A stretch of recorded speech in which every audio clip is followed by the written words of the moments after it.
আসসালামু আলাইকুম। আমার ফেসবুক আইডি থেকে সবাইকে শুভেচ্ছা। আশা করি সবাই ভালো আছেন। আজকে আমি ফলোয়ারদেরকে নিয়ে আরেকটা ভিডিও করতে আসলাম।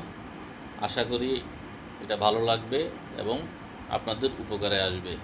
বিশেষ করে ভিডিওটি যারা ছোট পেজ বা আইডি চালাচ্ছেন, প্রফেশনাল মোডে ইউজ করতেছেন, তাদের উদ্দেশ্যে মূলত ভিডিওটি।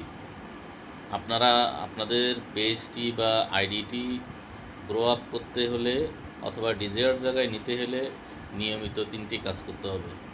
নাম্বার 1, প্রতিদিন 3 থেকে 4টি কোয়ালিটি সম্পন্ন ভিডিও পোস্ট করতে হবে, মানসম্পন্ন হতে হবে, যাতে অন্যরা ভিডিওটা বা রিলসটা দেখে। নাম্বার 2, অন্যদের ভিডিও বা পোস্টে বা রিলসে গঠনমূলক সুন্দর করে কমেন্ট করতে হবে। 3 নাম্বার, আপনার রিলস, ভিডিও বা পোস্টে যারা কমেন্ট করেন তাদেরকে যত দ্রুত সম্ভব সুন্দর করে রিপ্লাই দিতে হবে। তাহলে দেখবেন আপনাদের ফলোয়ার অটোমেটিক্যালি ধীরে ধীরে বেড়ে যাবে। আশা করি আমি বুঝাতে পেরেছি। সবাইকে ধন্যবাদ।